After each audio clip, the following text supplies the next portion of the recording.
सम्राट कैबिनेट में कल शपथ लेने वाले मंत्री अरुण शंकर प्रसाद ने आज श्रम संसाधन विभाग जाकर अपना पदभार ग्रहण किया। साथ ही साथ उन्होंने कहा है कि जो प्रधानमंत्री और निवर्तमान मुख्यमंत्री ने कहा था कि हम बिहार के लोगों को 1 करोड़ नौकरी या रोजगार देंगे, उसके लिए सबसे बड़ा अगर कोई विभाग है तो वो श्रम संसाधन विभाग है। साथ ही साथ लेबर, जिस तरह से जो अप्रवासी मजदूर बाहर रह रहे हैं, उनको बिहार में ही रोजगार देना बड़ी चुनौती भी है, लेकिन उन्होंने कहा है कि इसको हम बखूबी पूरा करेंगे। पहले आपको सुनवाते हैं क्या कह रहे हैं श्रम संसाधन मंत्री अरुण शंकर प्रसाद। आज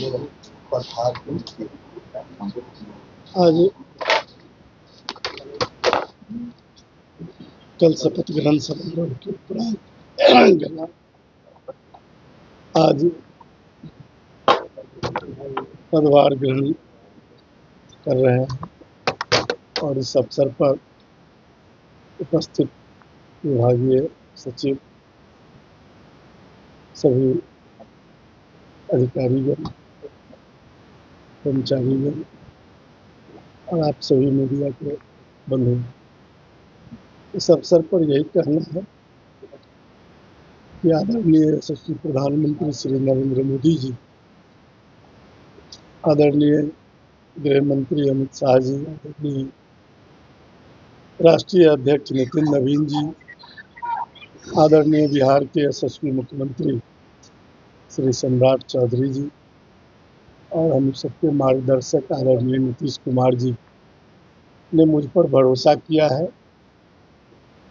दूसरी बार मंत्री पद देकर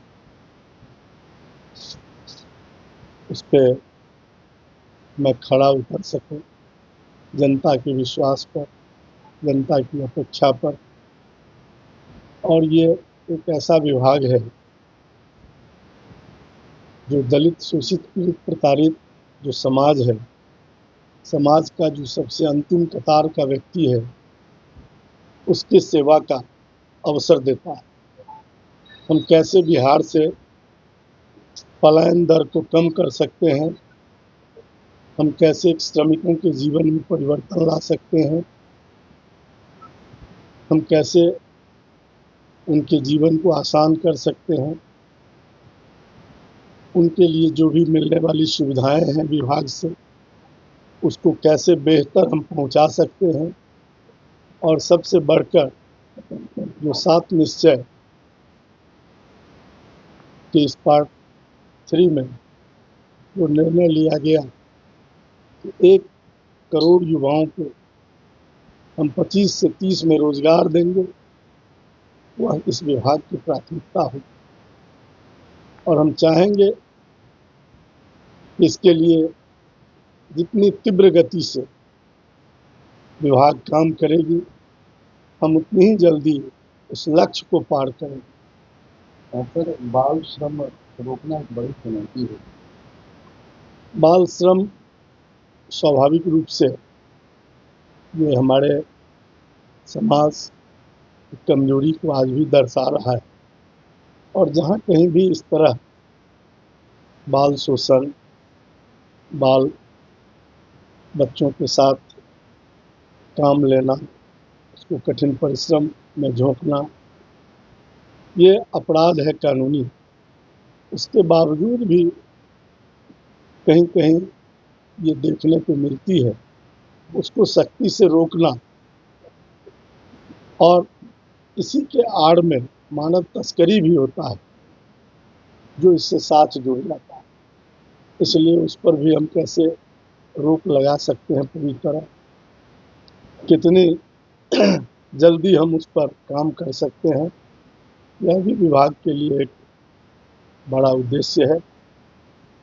और मुझे विश्वास है कि विभाग के अधिकारियों के सहयोग से, सरकार के हमारे नेताओं के मार्गदर्शन से हम इस कठिन काम को पूरा करके जरूर देंगे और अधिक से अधिक लोगों को, युवाओं को कैसे हम रोजगार दें और उसके विश्वास पर खड़ा उतरें।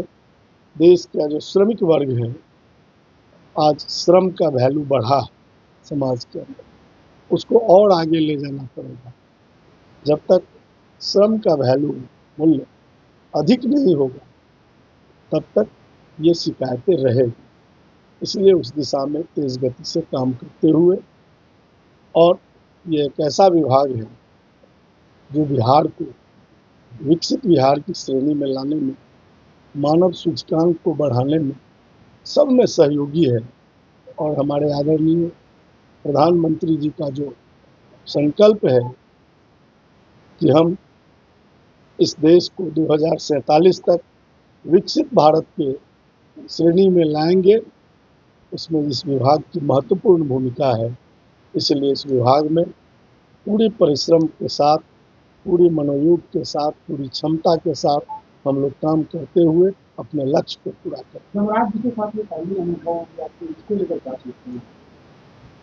देखिए, तो आपने ही साफ तौर पर सुना, कहते हुए नजर आ रहे हैं कि चुनौतीपूर्ण विभाग हैं, लेकिन हम काम करेंगे। और जिस तरह से अप्रवासी मजदूर जो बाहर रह रहे हैं, जिस तरह से 1 करोड़ नौकरी या रोजगार की बात की गई थी, वो कहीं ना कहीं विभाग की तरफ से मुहैया कराई जाएगी। और उन्होंने जिस तरह से जो चाइल्ड लेबर है उस पर कैसे रोक लगाई जाए, ये तमाम बातें जो है आज पदभार ग्रहण के दौरान कही है। लेकिन देखना ये है कि जिस तरह से अप्रवासी मजदूर बाहर नौकरी कर रहे हैं, उनको बिहार में रोजगार दिलाना एवं गारंटी पक्की करना अब विभाग की तरफ है। कैमरा पर्सन गोलू के साथ सुधीर दुरमन, NBC 24 पटना।